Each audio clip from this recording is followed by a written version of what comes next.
Good evening, ladies and gentlemen, and welcome to another edition of the Jonathan Francois Show. I'm your host, Jonathan Francois, and today, or tonight, is Sunday, February 14, 2010. Let me wish you guys a very, very happy Valentine's Day. I know, of course, Valentine's Day could be a blessing, a miraculous day on earth for anybody who has a lover.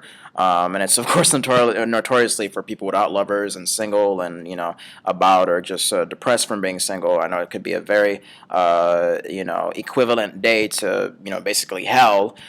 So just, stick it through and know that there's still some upsides. You still have family, I'm sure, that love you. Because really, Valentine's Day, I mean, it's in general, it's just a day of love, basically. It's not, going specifically towards the love between a husband and wife or a boyfriend and girlfriend or friends with benefits, but just love that everybody has towards each other, whether it be family, friends, or even spouses, and just people you have sexual relationships with.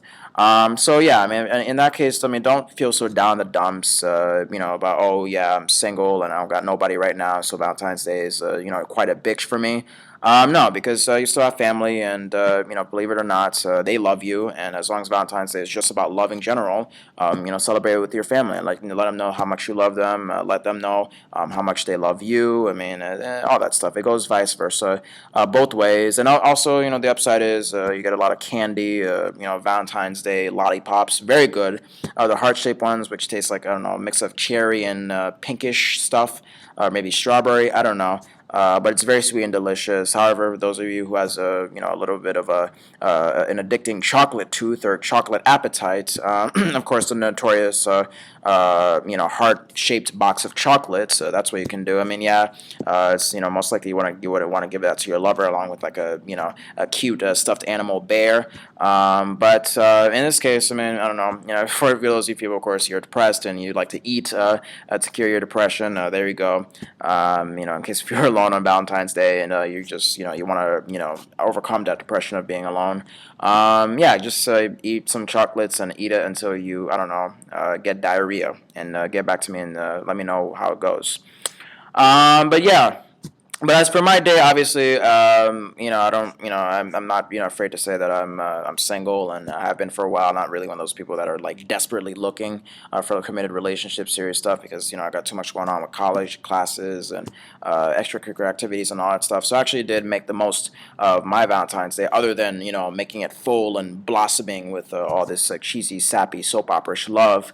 I woke up this morning with the full intention of going to the WXPN radio station right near the University of Pennsylvania campus to be a part of their Pledge Fund Drive. I think it's more of a fund drive than a pledge drive. I don't know. I mean, it confuses me whether this is like a national, like commercial station, or whether this is a public radio station. It seems like to be a little bit of both.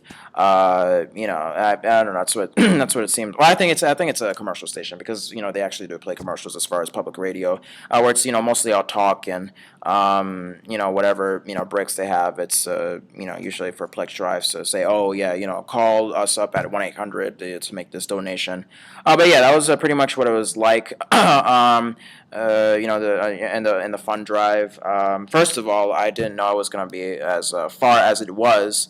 3025 Walnut Street's located in, and there's a Walnut Street around this area. There's like 15 in Walnut, but that's only 15 in Walnut, meaning 1,500 Walnut Streets.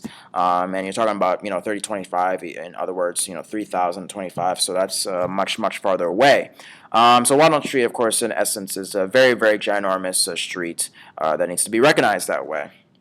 But yeah, so I woke up this morning, had some cereal, bought some cereal and 2 boxes of cereal and some milk from the Jay's Deli next door because of course there was no breakfast items left and I needed a big breakfast before I headed out the door since I was gonna be out for a while. And yeah, I ate that. I watched Mary Tyler Moore. Eventually, I was on my way over to the WXPN station. I had directions.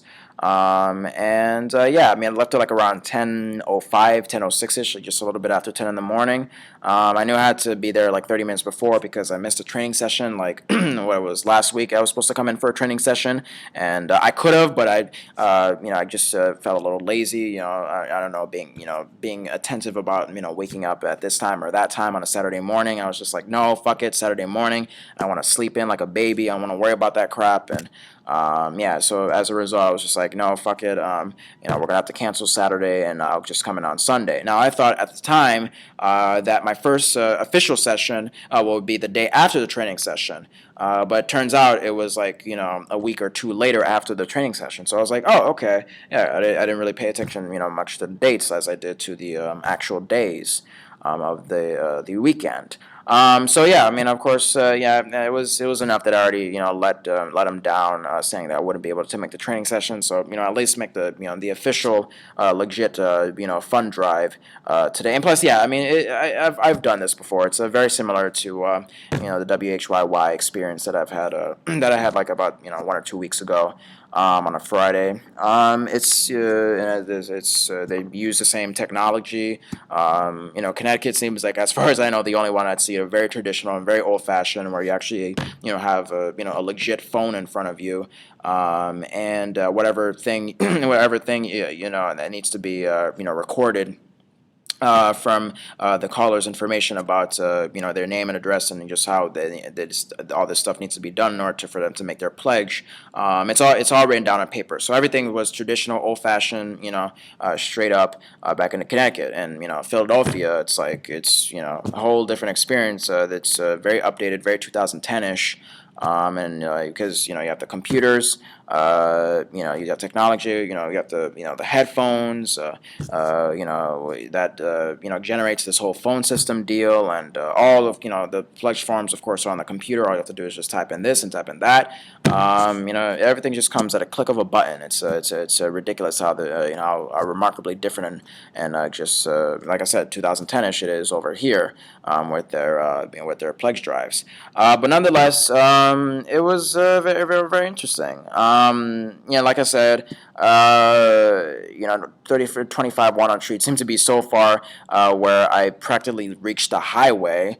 And hopefully this thing's not freezing. It's freezing right now. It's getting annoying. Yeah, here we go. Yeah, so it freaking like reached the highway. It seemed like I think almost in a way it was like a kind of a half highway, half road type of thing. But come on, stop doing this to me. Yeah, come on, don't freeze. Hello? I'm gonna talk slowly now. Hello? Anyways, so it was astonishing, of course, where where I was from where I got to at the WXPN place, because you're here and